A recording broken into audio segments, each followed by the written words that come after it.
Hello hi అండి. మనం ప్రస్తుతానికి కేతపల్లి ప్రాథమిక సహకార సంఘం చైర్మన్ బోళ్ళ వెంకటరెడ్డి గారు మనతో ఉన్నారు. నమస్కారం సార్. నమస్తే అండి.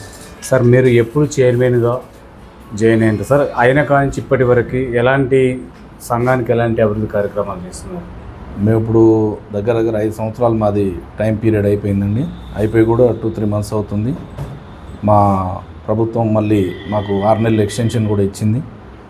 ముందుగా మాకు ఎక్స్టెన్షన్ చేసినందుకు ప్రభుత్వానికి, ముఖ్యమంత్రి గారికి మరియు మా శాఖ మాత్యులు తుమ్మల నాగేశ్వరరావు గారికి, అలాగే మా జిల్లా మంత్రివర్యులు మా గురువర్యులు కోమటిరెడ్డి వెంకరెడ్డి గారికి, మా శాసనసభ్యులు వీరేశం గారికి, అందరికీ మాది ఎక్స్టెన్షన్ చేసినందుకు వారికి ప్రత్యేక ధన్యవాదాలు తెలియజేస్తున్నాం.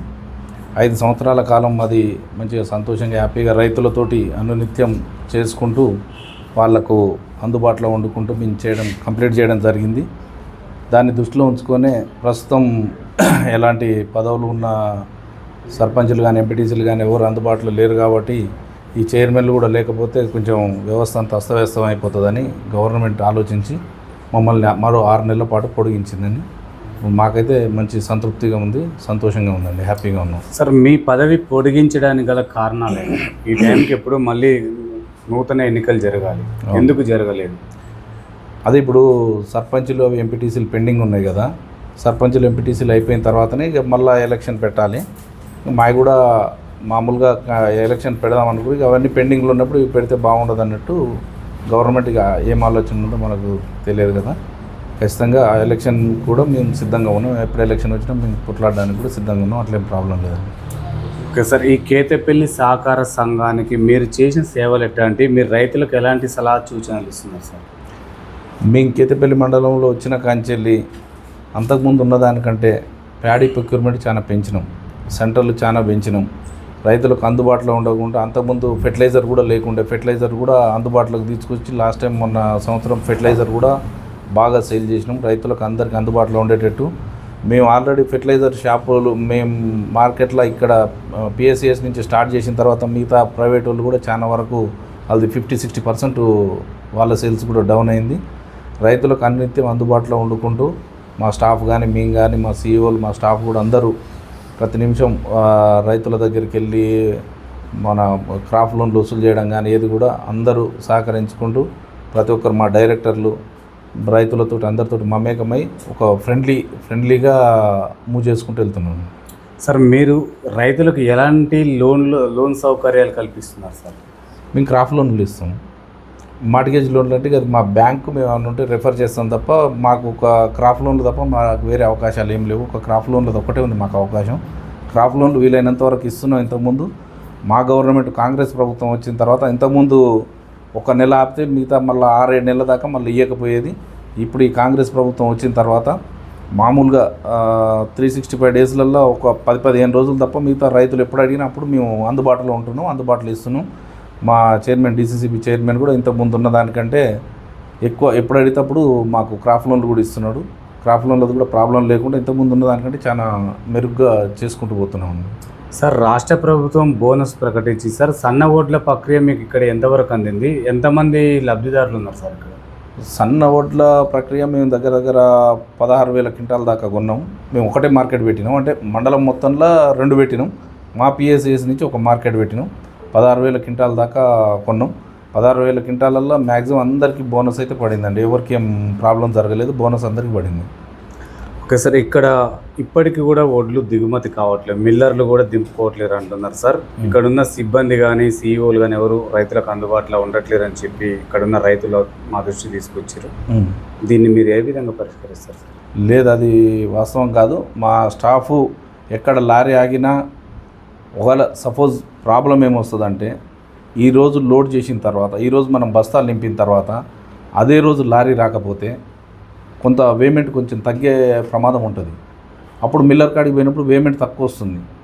తక్కువ వచ్చినప్పుడు అప్పుడు మిల్లర్ని రైతుని కూర్చోబెట్టి కోఆర్డినేషన్ చేసి అది యాక్చువల్గా ఎట్లా ఒక సింగిల్ బస్తాలు కూడా మిల్లు కాడ దింపి పేమెంట్ వేసేసి దాంట్లో ఏమన్నా 50-100 గ్రాములు తగ్గితే రైతుని కన్విన్స్ చేసి కానీ మిల్లర్ని కన్విన్స్ చేసి కానీ మేము దిగుమతిలో మా స్టాఫే వెళ్ళి మిల్లర్తో కానీ రైతులతో కానీ పిలిచి మాట్లాడి ఎన్నో చేసిరు. దానికి రెవెన్యూ అధికారులు కానీ డిటిసిఎస్ కానీ వాళ్ళు కూడా మాకు కోఆపరేట్ చేసుకుంటూ వాళ్ళని యాక్చువల్గా దింపాల్సింది వీళ్ళు సివిల్ సప్లై వాళ్ళు, రెవెన్యూ వాళ్ళు కూడా సపోర్ట్ చేస్తారు. కొంత చిన్న చిన్న ప్రాబ్లమ్స్ మిల్లర్ల కంచో మా కంచో ఏదన్నా ఉంటుండొచ్చు. దానికంటే మనం ఎట్లా అది పెద్ద ప్రాబ్లం కాకుండా ఇప్పుడు మిల్లర్ కూడా ఆలోచిస్తుంటాడు. మిల్లరు నాకు లాస్ వస్తుంది కదా, నేను ఎట్లా దింపాలని ఆలోచించేటప్పుడు అప్పుడు DTCS కానీ మమ్మల్ని పిలిచి కానీ రైతులను పిలిచి కానీ అందరు ఆమోదంతో మ్యాక్సిమం ప్రాబ్లం లేకుండా సాల్వ్ చేసినాం. మా స్టాఫ్ కానీ అందరం కూడా అందుబాటులో ఉన్నాం. ఎవరికి ప్రాబ్లం జరగలేదు. లాస్ట్లో ఒక వారం రోజులు కొంచెం ట్రాన్స్పోర్ట్ ప్రాబ్లం అది కొంచెం అయింది తప్ప మిగతా ఏం లేదు. చాలా సవ్యంగా జరిగింది. మీరు జనరల్గా కూడా తెలుసుకోండి, ప్రాబ్లం అయితే ఎక్కడేం జరగలేదు. సార్ ఇక్కడ ఎంతమంది రైతులకు రుణమాఫీ జరిగింది? చాలామంది రైతులు రుణమాఫీ కాలేదంటున్నారు సార్. ఎంతమంది ఉన్నారు? ఇంకెంత మందికి రుణమాఫీ కావాలి? రుణమాఫీ మ్యాక్సిమం మా దాంట్లో చాలా వరకు అయింది. 2 లక్షల లోపల ఒక 5% అట్లా దేనివల్ల అంటే ఆధార్ కార్డులు సరిగ్గా చేయక వాటి వల్ల కొంత ఆగింది. మిగతాది మాత్రం అయింది. 2 లక్షల పైచిలకు వాళ్ళది మాత్రం ఆగిపోయింది. అది 2 లక్షల పైచిలకు వాళ్ళకి ఎవరికి కాలేదు. 2 లక్షల లోపల వాళ్ళకు ఇంకో ఒకటి మేము DCCBకి కూడా ఒక లిస్టు పంపించాం. మీకు తర్వాత ఎవరెవరిది పెండింగ్ ఉన్నది మీకు లిస్టు పేపర్ పరంగా ఇస్తాము. కొన్ని ఆగినాయండి, కొన్ని టెక్నికల్ ప్రాబ్లమ్స్ తోటి ఆగినాయి తప్ప వేరే గవర్నమెంట్ నుంచి వచ్చే లబ్ధిదారుల కాడ మాత్రం ఇక్కడ ఆగలేదు. ఈ ఆధార్ కార్డు నెంబర్ తప్పుపడడం కానీ, ఫ్యామిలీ మెంబర్స్లల్లో వీళ్ళు ఒకవేళ వివిధ బ్యాంకులలో వేరే బ్యాంకులలో తీసుకున్నప్పుడు ఆ బ్యాంకులో వాళ్ళు ప్రొడ్యూస్ చేసుకుంటే మళ్ళీ మా బ్యాంకులో రాదు. ఏదన్నా ఒక ఫ్యామిలీలో ఒక 2 lakhs అనేది ఒకరికి జరుగుతుంది, అందరికీ లేదు. ఓకే సార్, సింగిల్ ఖాతా 30-40 వేలు ఉన్న వాళ్ళకి కూడా కాలేదని తెలిసింది సార్ ఇక్కడ కేతపల్లిలో. మరి అట్లాంటి వాళ్ళకు మీరు ఎట్లా వాళ్ళ సమస్యను ఎలా పరిష్కరిస్తారు సార్? 30-40 వేలు ఉన్న వాళ్ళవి మ్యాక్సిమం అయిపోయినాయి. ఏదన్నా టెక్నికల్ ప్రాబ్లం ఉండి ఆగిపోతే దాన్ని మేము 2-3 దఫాలుగా కూడా ఒక లిస్టు మేము DCCBకి పంపించినాం. మా దగ్గర ఏదన్నా ప్రాబ్లం ఉన్నా, DCCBలో ఏదైనా ప్రాబ్లం ఉన్నా మేము చేసే ప్రాసెస్ ఏంటంటే మేము DCCBకి రాస్తాం, బ్యాంకుకి కానీ DCCBకి కానీ, ఇట్లా ఈ రైతుకు ఎందుకు ఇది రాలేదు, దీన్ని క్లారిఫికేషన్ ఇవ్వమని. మ్యాక్సిమం ఈ క్లారిఫికేషన్ అనేది మొత్తం ఏవోల దగ్గర ఉందండి ఈసారికి. వాళ్ళ ఆధార్ కార్డు కొడితే ఏ ప్రాబ్లం వల్ల ఆగిపోయింది అనేది ఏవో గారు చెప్తారు. మా బ్యాంక్ నుంచి అయితే ఎలాంటి ప్రాబ్లం జరగలేదు. మా సొసైటీ నుంచి ఇంకా అసలు ఏది జరగలేదు. మా సొసైటీ నుంచి ఏదైనా ప్రాబ్లం జరుగుంటే ఒకవేళ తీసుకురండి, నేను వితిన్ ద 5 minutesలో మీకు ఎమ్మటే సాల్వ్ చేపిస్తాం. మా సైడ్ నుంచి ఏదైనా ప్రాబ్లం ఉంటే మేము ఖచ్చితంగా చేపిస్తాం. మా దగ్గర నుంచి ఏమైనా ఉన్నాయి కూడా మేము ఎమ్మటే ఏదన్నా ఇట్లా ఎవరైనా రైతుల దృష్టికి తీసుకొచ్చినా కానీ ఓ 4 రైతులు కాగా 4 రైతులు కలిపి మేము ఎమ్మటే DCCBకి మేము నల్గొండ ఆఫీస్కి ఎమ్మటే ఫార్వర్డ్ చేస్తాం ఆన్లైన్లో. సార్ చాలా చోట్ల సొసైటీలో సిబ్బందికి జీతాలు రావట్లేవని కొన్ని చోట్ల చెప్తున్నారు సార్. మీ కాడ పరిస్థితి ఎట్టుంది? మీ సొసైటీ లాభాలలో ఉన్నదని తెలిసింది, ఎంతవరకు వాస్తవం? ఇప్పుడు వాస్తవం లాభాలల్లో ఉన్నది వాస్తవం. యాక్చువల్గా ఈ ప్యాడీ సెంటర్లు లేకముందు వీటి పరిస్థితి అత్యంత దుర్భరంగా ఉండే. ప్యాడీ సెంటర్లు వచ్చిన తర్వాతనే ఈ కోఆపరేటివ్ వ్యవస్థ కొంచెం హంగులు రూపుదిద్దుకొని కొంచెం కలకల్లాడుతున్నాయి ఈ PSCs వ్యవస్థలు. అయితే మా దగ్గర స్టాఫ్కి మాత్రం ఇంతవరకు ఏ నెల జీతాలు కూడా ఆపలేదు. ఇప్పుడు మాకు రావాల్సిన ప్యాడీ కమిషన్, మేము ఆధారపడేది ఫెర్టిలైజర్ మీద, మాకెంత కొట్టుకున్నా ఏం రాదు, వచ్చేది ప్యాడీ కమిషనే. ప్యాడీ కమిషన్ మీదనే మా కోఆపరేటివ్ బ్యాంకులు నడవాలి. రైతుల రుణమాఫీల మీద వాటిలలో కూడా రెగ్యులర్ రెన్యువల్ చేసుకుంటే మాకు ఇంట్రెస్ట్ వచ్చేది కూడా ఏముండదు. మా PSCSలు బతకాలంటే ఒక్కటే ప్యాడీ ప్రొక్యూర్మెంట్ తప్ప రెండో ఆప్షన్ లేదు. ప్యాడీ ప్రొక్యూర్మెంట్ మీదనే వాళ్ళ జీతాలు ఇవ్వాలి, అన్నీ చేయాలి, మొత్తం వ్యవస్థను నడిపించుకుంటూ మేము చేయాలి. ఆ ప్యాడీ ప్రొక్యూర్మెంట్ మీదనే ఇప్పటివరకు నడిపించుకుంటూ వస్తున్నాం. ఇప్పుడు కొంత మాకు ఒక 4 ఇన్స్టాల్మెంట్ల దాకా వచ్చేది ఉన్నది. ప్రస్తుతానికి మాత్రం మాది అట్లనే ఉంది, అంతంత మాత్రంగానే ఉంది. ఇప్పుడు పెద్ద లాభాల బాటలు ఏం లేదు, మామూలుగా ఉంది. అవి పడితే మాత్రం మాకు చాలా 1 కోటి 2 కోట్ల దాకా మాకు గవర్నమెంట్ నుంచి రావాల్సిన డ్యూ ఉన్నది. అది వస్తే మాకు సఫిషియెంట్గా ఉంటుంది. ఇప్పటి వరకు మాత్రం ఎక్కడ ఎంప్లాయీస్ కూడా ప్రతి ఫస్ట్ వీక్ని శాలరీస్ ఇచ్చుకుంటూ మాది ఏది శాలరీస్ ఎవరికి కూడా ఎంప్లాయీస్కి ఏం పెండింగ్ లేకుండా నడిపించుకుంటూ వస్తున్నామండి ఇప్పటివరకు. సార్ రైతులకు ఇచ్చే రుణాల లోన్లలో అవినీతి జరుగుతుందని చెప్పేసి కొంతమంది రైతులు ఆవేదన సార్, దీనిపైన మీరేమంటారు? రైతులకు ఇచ్చే రుణాలల్లో అసలు అవినీతి జరగడానికి అవకాశమే లేదు. ఫస్ట్ ఆఫ్ ఆల్ ఇదేం మాన్యువల్ కాదు, మొత్తం ఆన్లైన్ సిస్టమ్. ఆన్లైన్ సిస్టంలో ఎవరు కూడా ఏదో ఒకటి మార్చడానికి ఉండదు. వీళ్ళు ఇక్కడ ఎంట్రీ చేసుడే తప్ప ఎడిట్ ఆప్షన్ అనేటివి మా వాళ్ళకు ఉండదు. ఎడిట్ ఆప్షన్లన్నీ హెడ్ ఆఫీసుల్లో, పై ఆఫీసుల్లో, స్టేట్ ఆఫీసుల్లో ఉంటాయి. ఇంకా అవినీతి అనేది ఎట్లా జరుగుతుంది, ఎక్కడ జరుగుతుంది, అసలు అవినీతి జరగడానికి ఆస్కారమే లేదు. అట్లా అవినీతి అసలు ఏముంటుందండి? వాళ్ళకు రైతులకు రుణమాఫీ, రుణాలు క్రాప్ లోన్లు ఇచ్చినాం, మాఫీ వచ్చిన లిస్టులో మేము లిస్ట్ తయారు చేసి మేము పంపిస్తాం, వీళ్ళు మాకు ఎలిజిబిలిటీ అని చెప్పి పంపిస్తాం. వాళ్ళు పైనుంచి మళ్ళీ లిస్ట్ రావాల్సిందే, మేము సొంతంగా మేము ప్రిపేర్ చేసే లిస్ట్ కాదు. హెడ్ ఆఫీస్ నుంచి వచ్చిన లిస్ట్నే మేము ఇక్కడ ఫాలో అవుతాం. అంటే ఇత్తనాల విషయంలో కానీ తర్వాత ఎరువుల విషయంలో కానీ సరైన సమయానికి అందుబాటులో సొసైటీ నుండి అనేది కొంత టాక్ వస్తున్నట్టు సార్. మా కాడ అట్లాంటిది ఎప్పుడు లేదు. మేము గతంలో అంతకుముందు మేము ఫెర్టిలైజర్ పెట్టలేదు, మాకు ఫెర్టిలైజర్ లైసెన్స్ లేకుండే. మేము ఫెర్టిలైజర్ లైసెన్స్ తీసుకొని కూడా 2 years అవుతుంది. ఇంతకుముందు కూడా ఎవరు పెట్టలేదు, ఇక్కడ ఫెర్టిలైజర్ అసలు చేయలేదు. గతంలో ఎప్పుడో చేసిరు, మధ్యలో మొత్తం బంద్ అయిపోయి ఉంటే లైసెన్స్ రెన్యువల్ లేదని చెప్పి మాది ఆపేసినాక నేను వచ్చినాక ఒక 1 year 1.5 yearకు ఇది మళ్ళీ మనం ఫెర్టిలైజర్ పెట్టకపోతే బాగుండదు, ఫెర్టిలైజర్ పెట్టాలి, రైతులకు ఇంకా అందుబాటులోకి ఉండాలని చెప్పేసి ఒక్క ప్యాడీ మీదనే ఉంటే దాని మీద లాభాలు రాకుండా పర్లేదు, మనం రైతులకు సేవ చేయాలనే ఉద్దేశంతో నేను ఒక 2 years నుంచి మళ్ళీ దాన్ని ఫెర్టిలైజర్ని మొత్తం పెట్టేసి దాని మీద లాభాలు లేకపోయినా ఫెర్టిలైజర్ ఖచ్చితంగా రైతులకు మనం అందజేయాలి, రైతులు ఎన్నుకున్నారు మనల్ని, రైతుల కోసం మనం పనిచేయాలని చెప్పేసి ఈ 2 years నుంచి అందుబాటులో లేకుండా ఎప్పుడూ లేదండి. ఎప్పుడైనా సరే యూరియా కానీ మీకు అడుగుపిండి కానీ ప్లస్ ఒడ్లు కానీ సీడ్స్ కానీ ఎప్పుడైనా అడ్వాన్స్గానే ఉంటుంది. ఏవో గారు మాకు రాస్తారు, ఏవో గారు రాసిన దాని ప్రకారం మేము ఫాలో అవ్వుకుంటూ పోతుంటాం. మేము డైరెక్ట్ అమ్మడానికి కూడా లేదండి. ఇప్పుడు ఏవో లెటర్ రాసిస్తేనే ఎన్ని బస్తాలు ఈ రైతుకి ఇన్ని యూరియా ఇవ్వండి, ఇన్ని సీడ్ ఇవ్వండి అని ఏవో గారు సజెస్ట్ చేస్తేనే ఆ స్లిప్ ప్రకారమే మేము డెలివరీ ఇస్తాం ఇక్కడ. సరే, ఈ సొసైటీ నుంచి ఎంత ధాన్యాన్ని దిగుమతి చేసిరు, ఎన్ని టన్నులు మీ సొసైటీకి వచ్చినాయి సార్? సన్న ఒడ్లు కానీ దొడ్డు ఒడ్లు కానీ?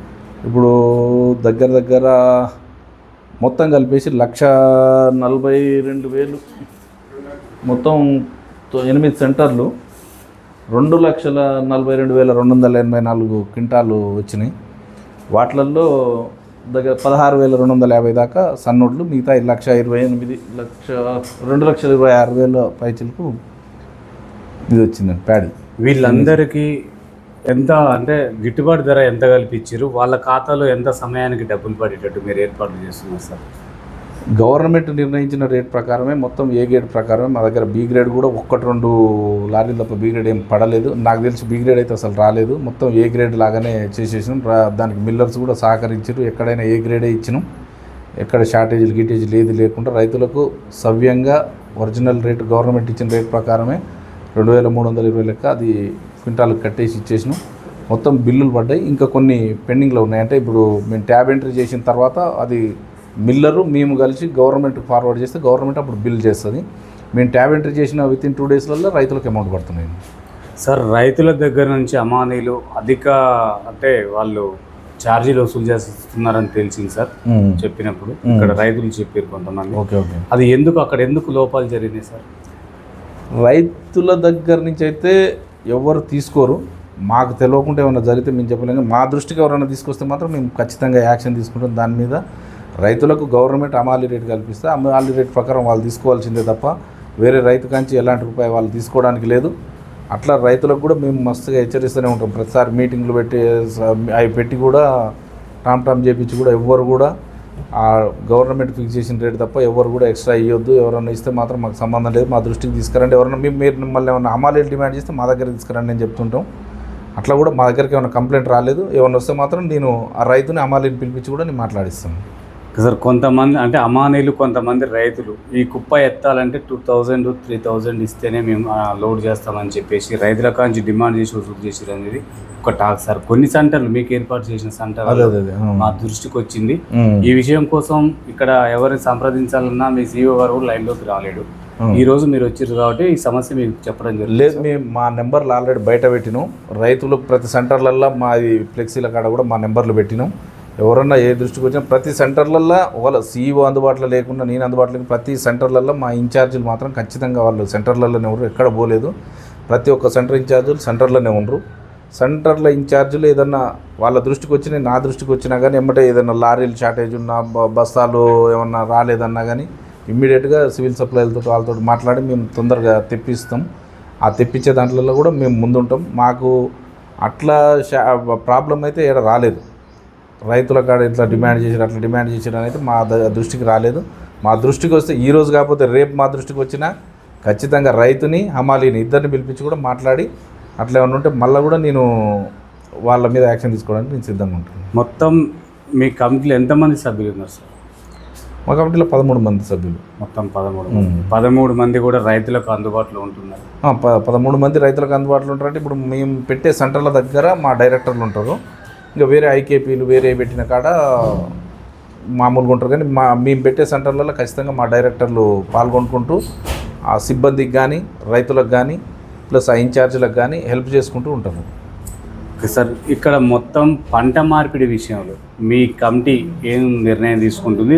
రైతులకు ఎలాంటి సలహాలు సూచనలు సార్? ఖచ్చితంగా పంట మార్పిడి అనేది ఇప్పుడు రైతులకు కూడా మేలు జరగాలంటే పంట మార్పిడి మా శాఖ మంత్రి గారు ఫార్మోలిన్ మీద చాలా అవగాహన ఉంది. ఆయన స్వయంగా కూడా మంచి రైతు. ఆయన ప్రతి మీటింగ్లల్లో సలహాలు సూచనలు ఫార్మోలిన్కి మీరు మారండి, ఫార్మోలిన్ వల్ల లాభాలు ఉన్నాయి, సబ్సిడీలు ఉన్నాయని చెప్పి చెప్తున్నారు. మేము కూడా రైతులకు 2-3 మీటింగ్లలో అదే అవగాహన చేసి చెప్తున్నాం. వీలైనంత వరకు వాళ్ళు మారుతున్నారు. లేకపోతే ఒడ్లు పెట్టినా కానీ ఒడ్లలో కూడా ఈ దొడ్డు ధాన్యం లేకుండా సన్నధాన్యం పెడితే మీకు బోనస్ కూడా వస్తుంది, ఇట్లా లాభాల బాటలల్లో వస్తుంది. కాబట్టి మీరు సన్నధాన్యానికి మళ్ళండి అని కొంతవరకు రైతుకు అవగాహన సదస్సులు అవి మా నుంచి తక్కువ ఏవో గారు బాగా పెడుతుంటారు. వాటిలలో మేము కూడా పాల్గొనుకుంటూ రైతులకు అవగాహన సదస్సులలో మేము కూడా చెప్తుంటామండి. వాళ్ళని వీలైనంత వరకు మాకు చేతనైనంత వరకు మేము మోటివేట్ చేస్తున్నాం కొంతవరకు. సార్, ఇయర్లో ఎన్ని అవగాహన సదస్సులు ఏర్పాటు చేస్తున్నారు? ఆ సదస్సులలో మీరు ఇచ్చే తీర్మానాలు ఏంటి రైతులకి? మేము రైతులకు సపరేట్గా తీర్మానాలు అంటూ ఏమి ఇవ్వము. కాకపోతే ప్రభుత్వానికి సహకరించండి, ఇది రైతు ప్రభుత్వం, మన ప్రభుత్వం, మన ప్రజలు మనం కలిపి తెచ్చుకున్న ప్రభుత్వం కాబట్టి మీరందరూ సూచనలు వాళ్ళ రైతులే సూచనలు తీసుకొని రైతుల సూచనల ప్రకారమే ప్రభుత్వం చేయడానికి సిద్ధంగా ఉంది. గత ప్రభుత్వాల లెక్క ఏదో డిసైడ్ చేసి ఇట్లా నియంతలాగా చేసే పరిపాలన కాకుండా ఇది ప్రజల పరిపాలన, ప్రజాపాలన, ప్రజలతో ఎన్నుకోబడ్డది. కాబట్టి ప్రజలు ఏదైతే తీర్పిస్తారో, మెజార్టీ తీర్పిస్తారో దాన్నే ఇంప్లిమెంట్ చేయడానికి మా ప్రభుత్వం సిద్ధంగా ఉంది. అట్లనే అదే ముందుకు పోతుంది. రైతుల నుంచి కూడా సలహాలు తీసుకొని మా అగ్రికల్చర్ మంత్రి గారు కూడా రైతులు ఏదైనా కొత్త సలహాలు ఇస్తే, ఇప్పుడు ఫార్మోలిన్ మీద ఆయనకు బాగా అవగాహన ఉంది కాబట్టి ఫార్మోలిన్ మీద ఎక్కువ ఇది చేస్తున్నాడు. ఫార్మోలిన్ కాకుండా ఇంకో కొత్త రకంది ఇది చేయండి సార్ అని రైతుల నుంచి వినతులు ఎక్కువ వస్తే ఖచ్చితంగా దాని మీద కూడా దృష్టి సారించి దాని పరంగా కూడా వేరే రకంగా కూడా ఆలోచించడానికి అవకాశాలు ఉన్నాయి.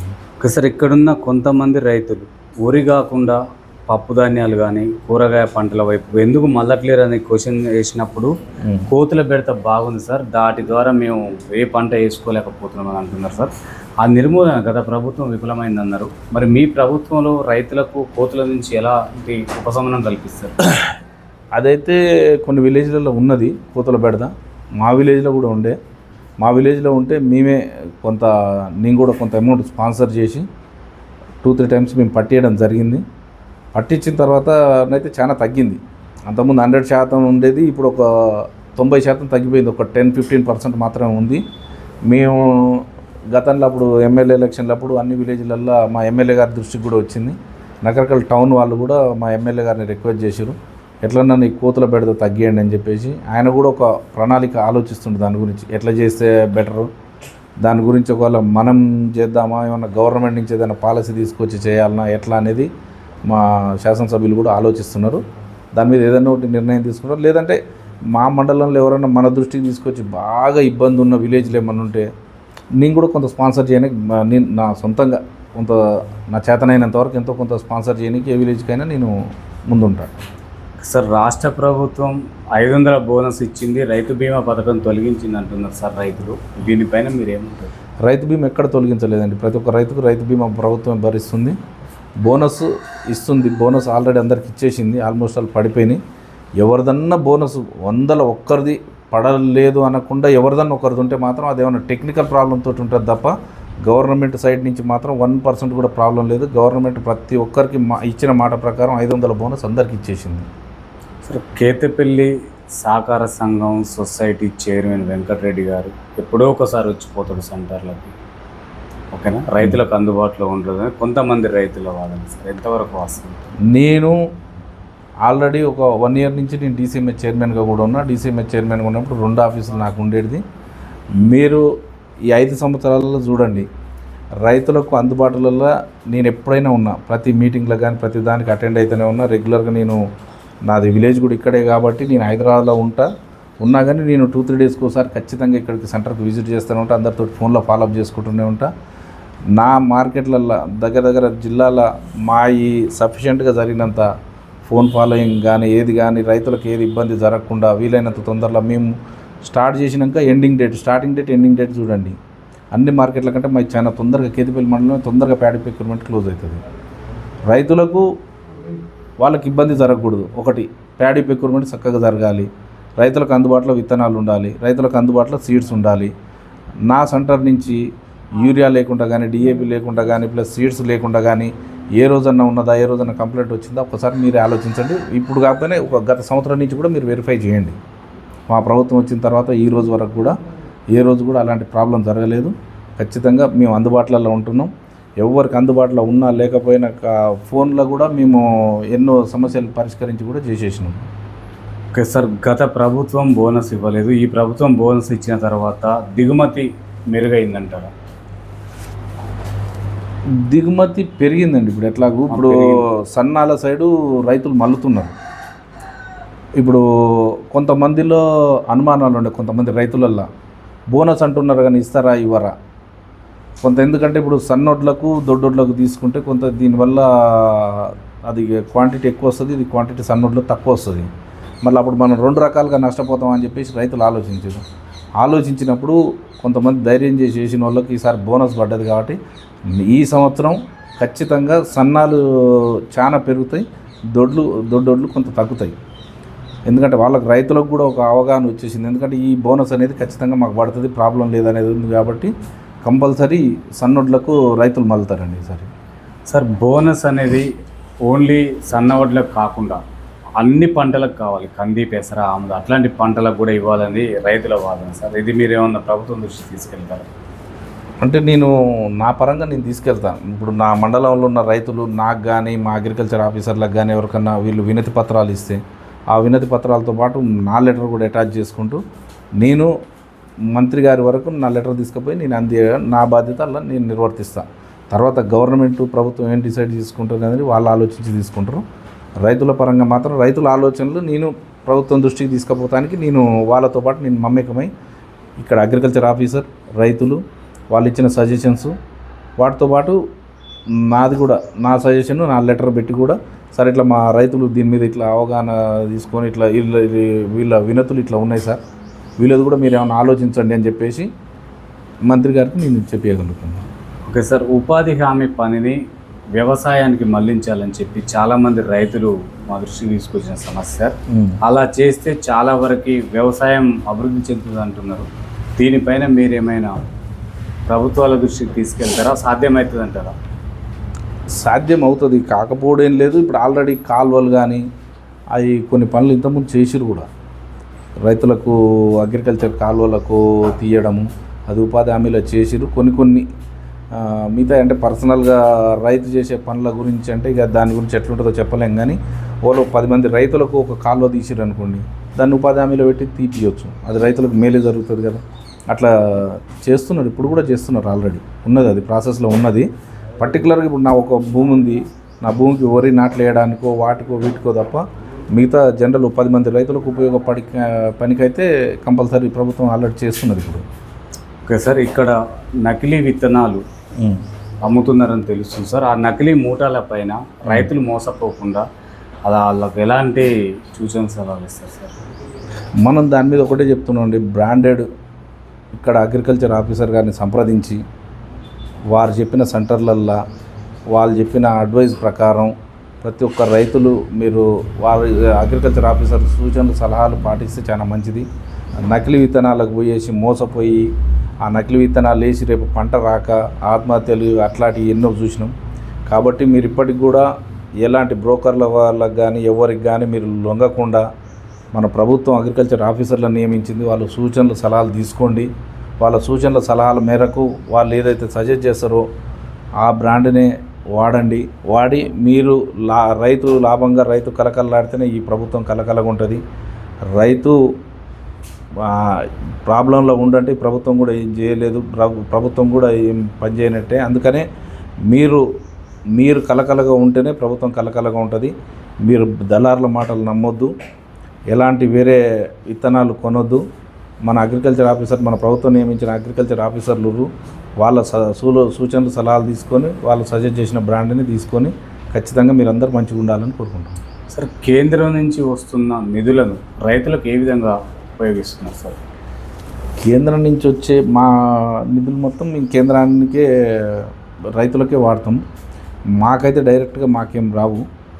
కేంద్రం నుంచి వచ్చే నిధులు ఏమైనా గవర్నమెంట్కి వస్తే గవర్నమెంట్ నుంచి మాకు వచ్చే సబ్సిడీలు కానీ ఏమైనా సరే మేము సేమ్ గవర్నమెంట్ ప్రాసెస్ ప్రకారం మేము చేస్తుంటాం. ఓకే సార్, ఇక్కడ 6 గ్యారంటీలు ఎంత మేరకు అమలైనాయి, రైతులకు ఏమైనా ఉపయోగపడుతున్నాయి? రైతులకు ఉపయోగపడ్డాయి కానీ ఇప్పుడు రుణమాఫీ 6 గ్యారంటీలలో భాగంగానే ఉంది కదా. ఉన్నాయి అంటే ఏ ప్రభుత్వం అయినా ఇచ్చిన అన్నీ ఒకటేసారి చేయాలంటే కాదు, ఒకటి చేసుకుంటూ పోతున్నారు. కొన్ని హామీ ఇయ్యని కూడా చేసుకుంటూ పోతున్నారు. ప్రభుత్వానికి మీరు అందరూ కూడా సహకరించాలి. ప్రభుత్వం చేసే మంచి పనులలో అందరూ అభివృద్ధిని కోరుకోవాలి. మీరందరూ ఇంకా సపోర్ట్ చేస్తుంటే మీరున్న సజెషన్లు ఇచ్చుకుంటూ కొన్ని గ్యారంటీలు ఏమైనా ఒకటి అటు ఇటు అయినా కానీ ఇంక ఇది ఒకటి మిగిలిపోయింది అది చెయ్యండి అని చెప్పి రిక్వెస్ట్ చేసుకుంటూ చెయ్యని హామీలను కూడా మా ముఖ్యమంత్రి గారు చేస్తున్నారు. దానికి అభినందించాలి. ఎవరు కూడా చెప్పిన అన్నీ ఒకటేసారి ఇప్పుడు ఈరోజు చెప్పినా కదా ఈరోజే కావాలంటే కాదు, ఇంకా 3 సంవత్సరాల టైం ఉంది. ఒకటి చేసుకుంటూ పోతారు. ఈ లోపల కంపల్సరీ ప్రభుత్వానికి మీరు కూడా అందరు అండగా నిలబడాలని కూడా కోరుకుంటున్నాను.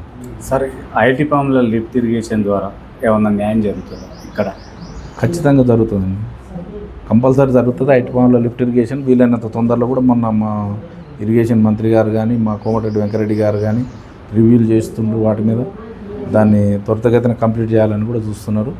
ఇక్కడ రైతులకు కూడా చాలా మేలు జరుగుతుంది. దానివల్ల మా మండలానికి కూడా మంచి ఉపయోగం జరుగుతుంది. ఓకే సార్, ఇక్కడ కల్తీ విత్తనాల గురించి ఇంతసేపు మాట్లాడుకున్నాం సార్. పత్తి కానీ వరి కానీ తర్వాత పెసర కానీ ఇప్పటికి కూడా మన రీసెంట్గా కూడా మోసాలు జరుగుతుందని తెలిసింది సార్. వీటిపైన పోలీస్ వాళ్ళు ఎలాంటి చర్యలు చేపడుతున్నారు సార్? ఖచ్చితంగా రైతు వచ్చి కంప్లైంట్ చేస్తే ఏ రైతు కంప్లైంట్ ఇచ్చినా పోలీసు వాళ్ళు మంచిగా స్పందిస్తున్నారండి. ఎక్కడ కూడా గింత తావియట్లేదు. కంపల్సరీ ఇక్కడ మా దగ్గర జరిగేది చాలా తక్కువ, కల్తీ విత్తనాలు తీసుకోవడం కూడా తక్కువ. అట్లా 1-2 ఏమన్నా దృష్టికి వచ్చినా కానీ వాళ్ళు పోలీసు వాళ్ళు ఇమీడియట్ యాక్షన్ తీసుకొని ఆ షాపుల మీద వాడు కూడా షాపులో ఉన్న మెటీరియల్ కూడా తీసుకొస్తున్నారు. ఏదైనా షాపులలో ఉంటే పడి తీసుకొస్తున్నారు. పోలీస్ శాఖ కూడా మంచిగా పనిచేస్తుంది, అట్లేం ప్రాబ్లం లేదు. కానీ ఇక్కడ మా దగ్గర అయితే మరి అంత కంప్లైంట్లు అయితే ఏం లేవు, పెద్దగా ఏం రాలేదు. సరే, స్థానికంగా ఉన్న ఎమ్మెల్యే వేముల వీరేశం గారు రైతులపైన ఎలాంటి వైఖరి సార్? రైతులపైన చాలా మంచి, స్వయంగా ఆయనే పెద్ద రైతు కదా, మంచి రైతు. హాలిడేలు వచ్చినాయంటే స్వయంగా తనే పోయి ఒకళ్ళు పొలం దున్తుంటాడు, నాట్లు వేస్తుంటాడు.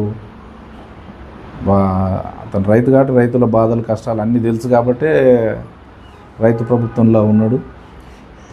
ప్రజల కోసమే పాటుపడుతున్నాడు. రైతులకు ఏదైనా ఇబ్బంది జరిగితే ఖచ్చితంగా ఆయన కూడా శాసనసభలో తన వంతు మాట్లాడతాడు.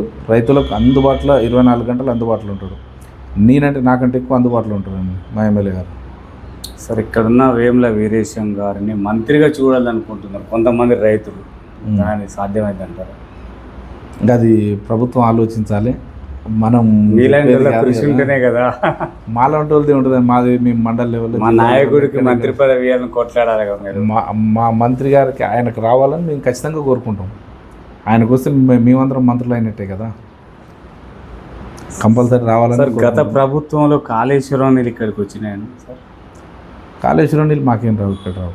హరీష్ రావు ఎక్కడ మీటింగులు పెట్టినా మొదటి ప్రాధాన్యత ఇక్కడే దక్కుతుందని చెప్పేసి మనకి ఇక్కడ ఏం లేవు. మన నగరకల్కి ఏం కాళేశ్వరం నీళ్ళు లేవే. అటు సూర్యాపేటకు వస్తుండొచ్చు కానీ మన దగ్గరికి ఏం రావు. మనకు మూసి నీళ్ళు తప్ప మనకేం రావు. ఎస్ఎల్బీసీ వస్తుంది.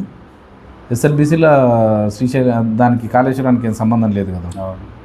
అప్పుడు చెప్పేది కదా మన హరీష్ రావు గారు మొదటి ప్రాధాన్యత ఇక్కడే చెప్పేది కూడా మొత్తం అవగాహన ఉంది కదా. అందుకోసం మిమ్మల్ని అడుగుతున్నాం సార్, వచ్చినాయి రాలేవు అని చెప్పేసి. కాళేశ్వరం రానికి అసలు మనకి ఎక్కడ అవకాశం, ఈ ఏరియాలో ఎక్కడ అవకాశం లేదు కదా. ఇంకా పైన ఎక్కడన్నా ఉంటుండొచ్చు. మా మండలంలో మాత్రం మూసి ఎస్ఎల్బీసీ ఈ తప్ప వేరే వాటర్ లేవు.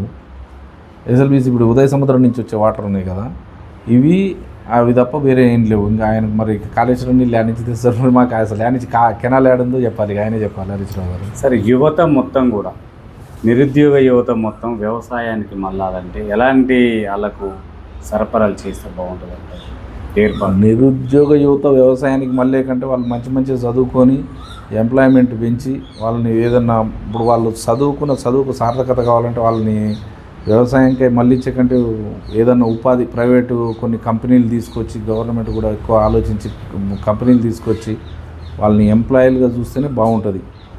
అంటే గత ప్రభుత్వం గొర్రెలు బర్రెలు మేకలు ఇట్లా ఇచ్చుకుంటూ వచ్చింది సార్. మరి మీరు కూడా నిరుద్యోగులకి వ్యవసాయం చేసుకోవడానికి అట్లాంటి ఏర్పాట్లు ఏమైనా చేస్తారు? అంటే మావి కూడా మా కోఆపరేటివ్ బ్యాంక్ నుంచి ఉన్నాయి, గొర్రెల లోన్లు బర్రెల లోన్లు ఉన్నాయి. అట్లే ఈ డైరీలో కూడా కొన్ని గొర్రెల లోన్లు బర్రెల లోన్లు ఉన్నాయి. ఇప్పుడు ప్రైవేట్ బ్యాంకులు కూడా ఇస్తున్నాయి ఆ గొర్రెల లోన్లు బర్రెల లోన్లు. కాకపోతే మా బ్యాంకులో తీసుకున్న వాటికి కొంత సబ్సిడీ ఉన్నాయి. సెంట్రల్ గవర్నమెంట్ స్కీమ్స్ కొన్ని, స్టేట్ గవర్నమెంట్ స్కీమ్స్ కొన్ని, సబ్సిడీలు కూడా ఉన్నాయి. కావాలంటే వాటిల్లో వాడవచ్చు. దానికి నిరుద్యోగ యువత చేసే కంటే వాళ్ళని ఉద్యోగులుగా చూడాలనే కోరిక ఎక్కువ ఉంటుంది ఈ అగ్రికల్చర్ సైడ్ కంటే. వాళ్ళు ఇంకా మంచి చదువులు చదివేసి ఏదైనా ఉద్యోగం కొట్టాలి, ప్రభుత్వం నుంచి కూడా ఇంకా ఉద్యోగాల సంఖ్య పెంచి ఏదన్నా మంచి మంచి కంపెనీలు ఇక్కడికి తీసుకొస్తే వాటిల్లో కూడా ఈ నిరుద్యోగులంతా ఉద్యోగులు అయ్యే అవకాశం ఉంటుంది. అట్లా నిరుద్యోగ సమస్య రైతులకై మళ్ళీ కంటే కొన్ని పెద్ద పెద్ద కంపెనీలు తీసుకొచ్చి వాటిల్లో కనీసం ప్రైవేట్ ఎంప్లాయీలుగా నన్ను పెట్టేసి నిరుద్యోగులను ఉద్యోగులుగా మారిస్తేనే కొంచెం మంచిగా ఉంటుంది అనిపిస్తుంది. సార్ సన్న బియ్య కార్యక్రమం సక్సెస్ అంటారు ఇక్కడ? సన్న బియ్యం 200% సక్సెస్ అయింది. దానివల్ల ప్రతి ఒక్కరు కూడా సంతోషపడుతున్నారు. ఇవాళ ఈ పీడిఎస్ దందా మొత్తం బంద్ అయిపోయింది. మనం డైలీ పేపర్ చూస్తే ఏమవుపడుతున్నాం, డైలీ పీడిఎస్ ఈడ పట్టుకోరు, ఆడ పట్టుకోరు, వీళ్ళు అమ్ముకోరు, ఈ డీలర్ అమ్ముకోరు, ఆ డీలర్ అమ్ముకోరు.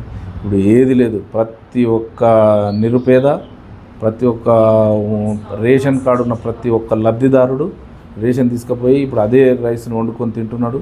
తను పండించిన పంటను కూడా బయట అమ్ముకుంటున్నాడు. ఇప్పుడు సార్ కోళ్ళు మేకలు పశువుల పెంపకం కోసం మీ సొసైటీల నుంచి రైతులకు ఎలాంటి బెనిఫిట్స్ కల్పిస్తున్నారు సార్?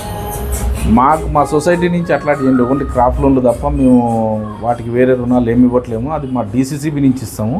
డీసీసీబీ నుంచి మొత్తం బ్యాంక్ త్రూ ట్రాన్సాక్షన్ అవుతుంది. అవి మా దగ్గర ఓన్లీ క్రాప్ లోన్ల ట్రాన్సాక్షన్ తప్ప వేరే ఏం జరగవు. ఓకే సార్, ఇప్పుడు ఇక్కడ ఉన్న ఎమ్మెల్యే గారి పరిపాలన ఏ విధంగా? ఆల్రెడీ 14, 15, 16 నెలలు అయిపోవచ్చు. ఎమ్మెల్యే గారికి చాలా మంచిగా ఉంది కండి పరిపాలన. 24 గంటలు మనకేం కావాలో 24 గంటలు ఎమ్మెల్యే గారు అందుబాటులో ఉండాలి. ఆయన రకరకాల లోకల్లోనే ఉంటారు కాబట్టి 24 గంటలు జనాలకు అందుబాటులో ఉంటాడు. డైలీ పొద్దుగల ఎవరు సమస్యలు ఉన్నా పొద్దుగల 8 నుంచి 9, 10 దాకా అందరి సమస్యలు ఇన్ని ఆ తర్వాతనే బయటకి ఎట్టన్నా వేరే ప్రోగ్రామ్స్ ఉంటే ప్రైవేట్ ప్రోగ్రామ్స్ ఉంటే వెళ్తాడు. అందరికి అందుబాటులో ఉండి మంచిగా పనులు చేసుకుంటూ పోతుండు. కొన్ని పెండింగ్ వర్క్లు కూడా క్లియర్ చేస్తుండు. నాకు తెలిసి ఇంకొక 1 ఇయర్లో రకరకాల రూపం అంతా మార్చేస్తాడు. ఇప్పటివరకు చాలా మారింది, ఇంకా మారుస్తాడు. దాంట్లో డెవలప్మెంట్ విషయంలో చాలా ముందు ఉంటాడు. ఎస్సీ వర్గీకరణలో ఎమ్మెల్యే గారి పాత్ర ఏంటి? ఎమ్మెల్యే గారి పాత్ర మంచిగానే ఉంది. ఎస్సీ వర్గీకరణలో బాగా రిస్క్ తీసుకొని బాగానే తిరిగిండు. ప్రభుత్వానికి కూడా మంచి పేరు వస్తానికి చాలా సహకరించిండు. బీసీ వర్గీకరణ 42% రిజర్వేషన్ ఇప్పుడు కేంద్రంలో ఆగిపోయింది సార్. దానికి మీ మద్దతు ఏంటి? మేము ఆల్రెడీ మా గవర్నమెంటే మంచి దాంట్లో అసెంబ్లీలో ప్రతిపాదన చేసి పంపించారు కదా, మాకు మంచి పేరు వస్తుందని. సెంట్రల్లో మళ్ళీ ఏదో 42% అని ఇప్పుడు స్టేట్ ఆపడం కోసమే అక్కడ 42% అని తెచ్చారు. మాకు 42% కావాలని మన స్టేట్ నుంచి పంపించారు. ఓకే అని చెప్పేసి వాళ్ళు ఇచ్చేస్తే అందరికీ సంతోషంగా ఉంటుంది కదా. మళ్ళీ దేశం మొత్తం చేయాలి అదంటే ఇప్పుడు దేశం మొత్తం చేయాలంటే వాళ్ళు ఇప్పుడు చేయగలుగుతారా? ఇప్పుడు చేయలేరు. దీన్ని ఆపడం కోసం ఇక్కడ కాంగ్రెస్కి మంచి పేరు వస్తుంది స్టేట్లో, దాన్ని ఆపడం కోసమని ఆ 42% అని సెంట్రల్లో తెచ్చారని అనుకుంటున్నాను. అయితే కవిత కాంగ్రెస్లోకి వస్తుందని వినికిడి ఎలా ఉంటుంది? మీ పార్టీ జీర్ణించుకుంటుందా? ఇంకా అది పెద్దోళ్ళు నిర్ణయించుకోవాల్సింది. వాళ్ళ రేంజ్లో మాట్లాడే స్థాయి కూడా అది కాదు. సరే ఎవరు వచ్చినా కానీ ఆల్రెడీ చెప్పారు కదా, ఎవరు వచ్చినా తీసుకుంటాము అని. తీసుకుంటే మంచిదే, ఎవరి వల్ల కూడా నష్టమేమి ఉండదు. ఎవరిని కూడా మనం వద్దనేది ఏం లేదు. ఇక కాకపోతే అది అధిష్టానం చూసుకుంటారు. ఒక వాళ్ళు ఎట్లా ఉర్రు అనేది సెంట్రల్ స్టేట్ కలిపి వాళ్ళ నిర్ణయం తీసుకునేది. సార్ కేసీఆర్ కుటుంబంలోనే యుద్ధం జరుగుతుంది. అది కాంగ్రెస్కు బెనిఫిటా, బీజేపీకా, బీఆర్ఎస్కా? కాంగ్రెస్కు 100% లాభమే జరుగుతుంది కదా వాళ్ళ బెనిఫిట్ అయితే, వాళ్ళ గొడవలు అయితే. రేపు ప్రకటించనున్న మంత్రి పదవులలో కొంతమంది మంత్రులకి అన్యాయం జరిగింది, కొంతమందికి అన్యాయం జరిగిందని చెప్పేసి అంటున్నారు సార్. మరి వాళ్ళకి సరైన న్యాయం జరుగుతలేదు అంటున్నారు. ఇంకా అది సరి అయిన న్యాయం అనేది అది సెంట్రల్లో వాళ్ళు చూసుకోవాలి. వాళ్ళు ఎట్లెట్లా చేస్తారు ఏందనేది వాళ్ళు మనం ఈ మండలం జిల్లా ఈ లెవెల్లో చూసుకోవడానికి మనకు సరిపోతుంది. రాష్ట్రం లెవెల్లో వాళ్ళు మనలాంటి వాళ్ళని కొన్ని వేల మందిని చూస్తారు. రాష్ట్రం లెవెల్లో ఎవరికి ఇస్తే మంచిగా ఉంటుంది, ఎవరికి ఇస్తే బాగుండదు అనేది వాళ్ళు ఆలోచించాలి. ఈ రకంగా కాకపోతే మేము కోరుకునేది ఏంటంటే మా రాజగోపాల్ రెడ్డి గారికి మంత్రి పదవి రావాలంటే మేము ఖచ్చితంగా కోరుకుంటున్నాం. మన నల్గొండ జిల్లా నుంచి కూడా అందరూ ఎమ్మెల్యేలు కానీ మంత్రులు కానీ అందరూ కూడా, ఎందుకంటే ఆయనకు హామీ ఇచ్చిర్రు, ఇస్తామని చెప్పి హామీ ఇచ్చిర్రు. దాన్ని పెండింగ్ పెట్టుకుంటూ పోతుంటే కొంచెం కార్యకర్తలలో అసహనం ఎక్కువవుతుంది. కాకపోతే తొందరగా రాజగోపాల్ రెడ్డి గారికి మంత్రి పదవి ఇస్తే మాత్రం బాగుంటుంది. ఈ జిల్లా ఇంకా చాలా ముందుకు పోతుంది. ఈ కార్యకర్తలలో కూడా మంచి జోష్ వస్తుంది. అంటే ఎస్సీ సామాజిక వర్గం నుంచి వేముల వీరేశానికి రాకూడదంటారా? రావాలి, ఎందుకు రావద్దంటాం? మీరు రాజగోపాల్ రెడ్డికి రావాలన్నారు కదా. రాజగోపాల్ రెడ్డికి మాట ఇచ్చారు కాబట్టి రావాలంటున్నాం. రాజగోపాల్ రెడ్డి గారు ఓపెన్గానే చెప్పారు కదా, నాకు మాట ఇచ్చారు కాబట్టి నాకు రావాలంటారు. అందులో లిస్ట్లో కూడా రాజగోపాల్ రెడ్డి పేరు అని 2-3 సార్లు మొత్తం వచ్చింది. వీరేశం గారికి వస్తే ఇంకా అదృష్టం. జానారెడ్డి గారు పదవి కట్టుపడుతున్నారని చెప్పేసి అప్పుడు టాక్ వచ్చింది సార్. ఇది ఇంకా మన రాజగోపాల్ రెడ్డి మంత్రి పదవి అట్లేం లేదు. జానారెడ్డి గారు అడ్డమేం లేదు. రాజగోపాల్ సార్ కూడా మాట్లాడినప్పుడు నీకు హామీ ఇస్తే ఖచ్చితంగా ఇవ్వాలి, నీకోసం నేను కూడా కొట్లాడతా, హామీ ఇచ్చిన తర్వాత అట్లెట్లు ఇవ్వరు, నేను కూడా కొట్లాడతా, నీకు మంత్రి పదవి రావాలి, నేను కూడా కొట్లాడతా అన్నారు జానారెడ్డి గారు. ఆల్రెడీ ఉమ్మడి నల్గొండలో ఇద్దరు శాసిస్తున్నారు సార్ మంత్రిగా. వాళ్ళ మూడో వ్యక్తి రెడ్డి సామాజిక వర్గానికి ఇవ్వడం కరెక్ట్ అంటారా? ఎందుకు కదండి, ఏముంది ఇప్పుడు ఖమ్మంలో 3 మంత్రులు లేరు, చిన్న జిల్లా అయినా కానీ 3 ఉన్నారు కదా. రెడ్లు అంటే ఇప్పుడు ఆడ డెవలప్మెంట్ మనం అది చూసుకోవాలి కానీ ఇక క్యాస్ట్ ఫీలింగ్లో వీళ్ళు రెడ్డి బీసీ ఎస్సీ అని ఇవన్నీ చూడొద్దు కదా. కొన్ని మాటలు ఇచ్చినవి కూడా గుర్తుపెట్టుకోవాలి కదా. మరి మాట ఇచ్చినప్పుడు ఆయనకైతే ఇవ్వాలి కదా. అంటే బీసీ సామాజిక వర్గానికి చెందిన బీర్లాయ్య గారికి ఇవ్వచ్చు కదా సార్? ఇవ్వచ్చు, ఎవరికైనా ఇవ్వచ్చు. అందరికీ ఏమని అంటాం మనం, ఎవరికి వద్దన్నాం కదా. అప్పుడు బీసీకైనా ఎస్సీకైనా ఎవరికైనా ఏమని అంటాం. మాకు ఎవరికి ఇచ్చినా మా నల్గొండ జిల్లాకి ఇస్తుంటే ఎవరికైనా మాకు సంతోషమే. కాకపోతే రాజగోపాల్ రెడ్డి గారి పేరు ఎక్కువ పడ్డది కాబట్టి, కాకపోతే వారికి ఇస్తే కొంచెం కార్యకర్తలల్లో రాజగోపాల్ రెడ్డి గారిది ఎందుకు ఆపుతుర్రు అని కొంచెం అసహనం గుర్రు ఇస్తే ఇంకొద్దిగా జోష్ పెరుగుతుందని అంటున్నాం అంతే. ఓకే సార్, ఇక్కడ వైద్యం పైన ఇక్కడున్న ఎమ్మెల్యే గారు ఎలాంటి కృషి చేస్తున్నారు సార్? విద్య పైన చాలా స్పెషల్గా మా ఎమ్మెల్యే గారు ఇంట్రెస్ట్ తీసుకుంటారు. ఉద్దీపన అని ఆయన ఒకటి సంస్థ కూడా నెలకొల్పి దానికి చైర్మన్ సొంతంగా. విద్య మీద నాకు తెలిసి స్టేట్లో ఆయన బాగా ఇంట్రెస్ట్ పెడతారు. ఆయన ఇంట్రెస్ట్ కూడా ఎవరు పెట్టరు. కొంతమందికి స్టూడెంట్స్ కూడా చాలా మందికి ఉచిత విద్య చేపిస్తున్నాడు. నాకు తెలిసిన కాడికి ఒక స్కూల్ కూడా కట్టి దాన్ని ఒకళ్ళ ఏదో అంటే ఆయన ఆలోచన మనం ఎప్పుడే చెప్తే బాగుండదు కానీ పెద్ద ఎత్తున విద్య పైన పేద విద్యార్థులకు సేవ చేయాలని ఒక మంచి దృక్పథంతో ఉన్నాడు. దాన్ని ఏదో ఒకటైతే పేద విద్యార్థులకు మంచి స్టడీ విషయంలో చాలా మంచిగా చేస్తాడు. వైద్యం సార్, వైద్యంది చేస్తాడు. అంటే నీకు హైదరాబాద్ హాస్పిటల్ ఎక్కడున్నా 24 గంటలు అవైలబిలిటీలో ఉంటాడు. కానీ ఇట్లా స్వచ్ఛందంగా వైద్యం గురించి నాకు తెలియదు, కానీ విద్య గురించి మాత్రం ఆయనకు స్పెషల్ ఇంట్రెస్ట్ ఉంది విద్య మీద. ఓకే సార్, రాష్ట్ర వ్యాప్తంగా మొత్తం కూడా డ్రగ్స్ మాఫియా జరుగుతుంది సార్. ఈ డ్రగ్స్కు బానిసలు అంటే పిల్లలు మొత్తం బానిసలు అవుతున్నారు. స్కూళ్ళల్లో కూడా చిన్న పిల్లలకు డ్రగ్స్ ఇవ్వడం జరుగుతుంది సార్. ఈ నిర్మూలన కోసం ఇక్కడ కూడా జరుగుతుందని తెలుస్తుంది. దీనిపైన ఎమ్మెల్యే గారి దృష్టి ఎలా ఉండబోతుంది? ఇక్కడ మన దగ్గర స్కూళ్ళల్లో మాత్రం అంత డ్రగ్స్ ఏం లేదు ప్రాబ్లము. ఖచ్చితంగా ఉంటే మాత్రం దాన్ని ముందు వరుసలో ఉండి అసలు ఎంత సీరియస్ యాక్షన్ అంటే అంత సీరియస్ యాక్షన్ ప్లాన్ చేస్తారు. ఒకవేళ అట్లాంటిది ఏమన్నా బయటపడితే మాత్రం యాక్షన్ ప్లాన్ చాలా సీరియస్గా ఉంటుంది ఎమ్మెల్యే గారిది. ఎందుకంటే అది విద్యకు సంబంధించింది, స్కూళ్ళకు సంబంధించింది, విద్యార్థులకు సంబంధించింది కాబట్టి దాని మీద ఆయన స్పెషల్ ఇంట్రెస్ట్ తీసుకుంటాడు. సార్, ఇంతసేపు మనం అనుకున్న రాజగోపాల్ రెడ్డి గారు ఆ నియోజకవర్గంలో బెల్ట్ షాపులను మొత్తం కూడా నిర్మూలించడం జరిగింది సార్ కొన్ని చోట్ల.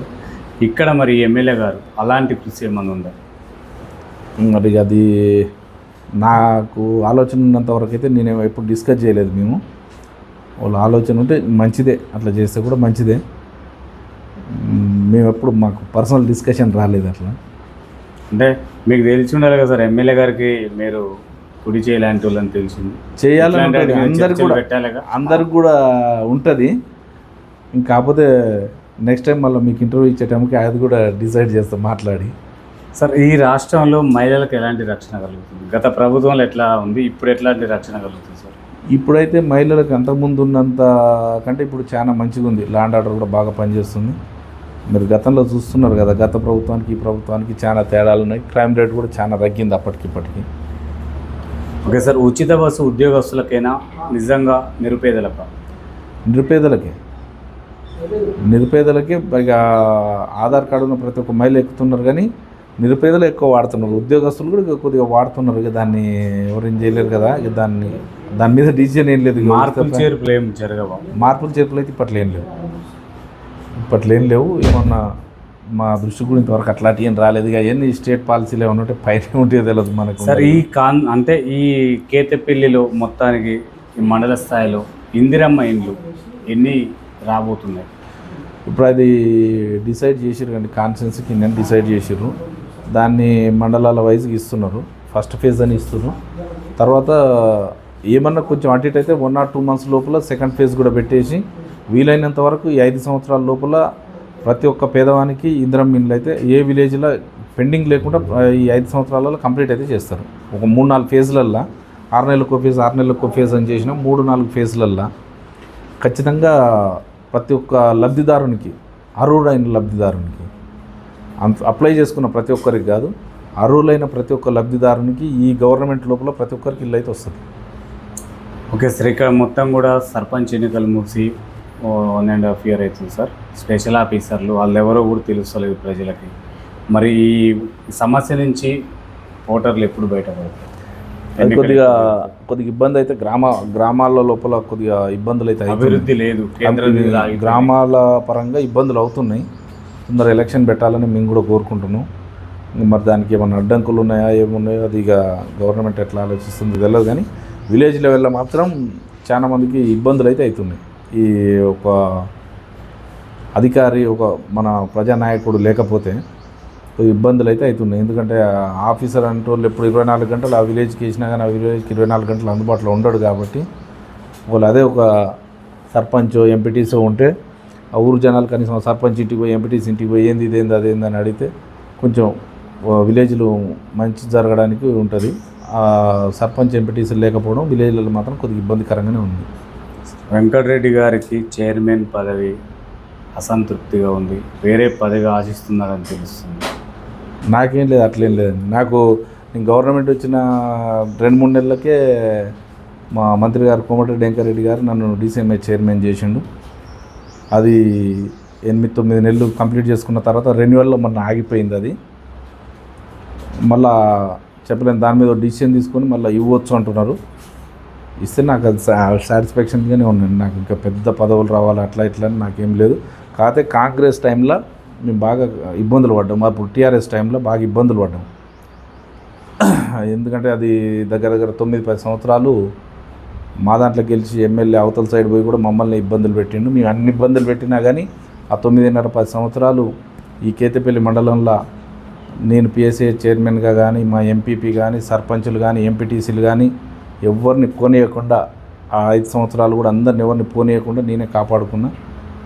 దానికి అప్పుడు ఎంపీగా ఉండే, ఇప్పుడు మంత్రివర్యులు అప్పుడు ఎంపీగా ఉండే వారి సహకారంతో మేము ఎవరిని పోనీయకుండా అట్లనే ఉంచుకున్నాం. లాస్ట్లో ఒక 1 or 2 months ముందు ఒక జడ్పీటీసీ ఒక్కరు పోయారు. అది కొద్దిగా ఇబ్బంది అయింది. కానీ మిగతా మండలాలలో అన్నిట్లలో పోయినా కానీ కేతపల్లి మండలంలో మాత్రం ఇది కాంగ్రెస్ కంచుకోట. ఈ మండలం నుంచి ఎవరిని కూడా పోనీయకుండా కూడా నేను కాపాడుకున్నా. మా కార్యకర్తలు, మా సీనియర్లు, నాకంటే పెద్దోళ్ళు కూడా ఇక్కడ కేతపల్లి మండలంలో ఉన్న అందరూ కూడా మాకు సహకరించి నా మీద ఒక బాధ్యత పెట్టి, నాకంటే పెద్దోళ్ళు కూడా నా మీద బాధ్యత పెట్టి నువ్వైతే జర మెయింటైన్ చేస్తావని చెప్పేసి నన్ను మండలానికి మంచిగా ఉంచారు. వాళ్ళందరికీ నాకు సహకరించిన కాంగ్రెస్ వాళ్ళందరికీ ఆ కష్టకాలంలో 9 సంవత్సరాలు నా ఎమ్మట ఉన్న ప్రతి ఒక్కరికి కూడా నేను వాళ్ళకి పాదాభివందనాలు అయితే ఖచ్చితంగా చెప్పాలి. ఎందుకంటే ఎన్ని ఇబ్బందులు పడ్డారు తప్ప కోమటిరెడ్డి సోదరులని మమ్మల్ని నమ్మి మాతోటి ఉన్నారు. సార్, ఇక్కడ చాలామంది రైతులు ధరణి పోర్టల్ ద్వారా భూములు కోల్పోయిన వాళ్ళు చాలామంది ఉన్నారు సార్. ఇక్కడ కూడా మరి మీ దృష్టికి వచ్చిందో రాలేదు నాకు తెలియదు. వాళ్లకు భూభారతి ద్వారా న్యాయం జరుగుతుందంట? ఖచ్చితంగా న్యాయం జరుగుతుందండి. అంటే మీరు అనేది డౌట్ ఏంటంటే కోల్పోలేదు, ల్యాండ్ మీద వాళ్ళే ఉన్నారు. కాకపోతే పాత పాస్బుక్లు వాళ్ళకు ఉన్నాయి, ఈ ధరణి పాస్బుక్లు రాలేదు. రాకుండా వాళ్ళకు చాలా నష్టం జరిగింది. ఎట్లా అంటే వాళ్ళకు రైతు బంధు రాలేదు, రుణమాఫీ కాలేదు, అట్లా చాలా ఇబ్బందులు పడ్డారు. ఎంఆర్ఓ ఆఫీసులో చుట్టూ తిరిగితే వాళ్ళకి ప్రాబ్లం ఏంటంటే ఆర్ఎస్ఆర్ అని ఉంటుంది. ఆర్ఎస్ఆర్లో ల్యాండ్ లేదు. అది అదే సర్వే నెంబర్లో వేరే రైతు పేరు మీద ఎక్కింది. ఆ రైతును వచ్చి ఏమంటే వాడు ఇయ్యడు, వీళ్ళకి ఎక్కదు. దాన్ని మరి ఇదేంది సార్ తీయండి అని అంటే తీసే ఆప్షన్ ఎవ్వరి కాడ లేదు. అమ్ముకోవడానికి ఛాయిస్ లేదు, అమ్ముకోనికి ఛాన్స్ లేదు. అసలు ఎంట్రీ లేదు, ఆన్లైన్లో ఎంట్రీ లేదు, అందులో అమ్ముకోవడానికి లేదు. అది పెద్ద మోసం అది. ఎందుకంటే ఎవరైతే ఆర్ఎస్ఆర్లో లేరని ఆ రైతులను ఎంత ఇబ్బంది పెట్టారు. ఇప్పుడు మా మండలంలో కూడా దగ్గర 1000-2000 ఎకరాలు అట్లా మిగిలిపోయి ఉంటుంది. ఇప్పుడు వాళ్ళందరికీ ఖచ్చితంగా ఇప్పుడు ఎట్లుంటుందండి, ఇప్పుడు నాది భూమి ఇన్ని సంవత్సరాల నుంచి ఉంది, నా మాన్యువల్ పహానీలు ఉన్నాయి, అడంగులు ఉన్నాయి, పాస్బుక్లు ఉన్నాయి, టైటిల్ డీడ్లు ఉన్నాయి.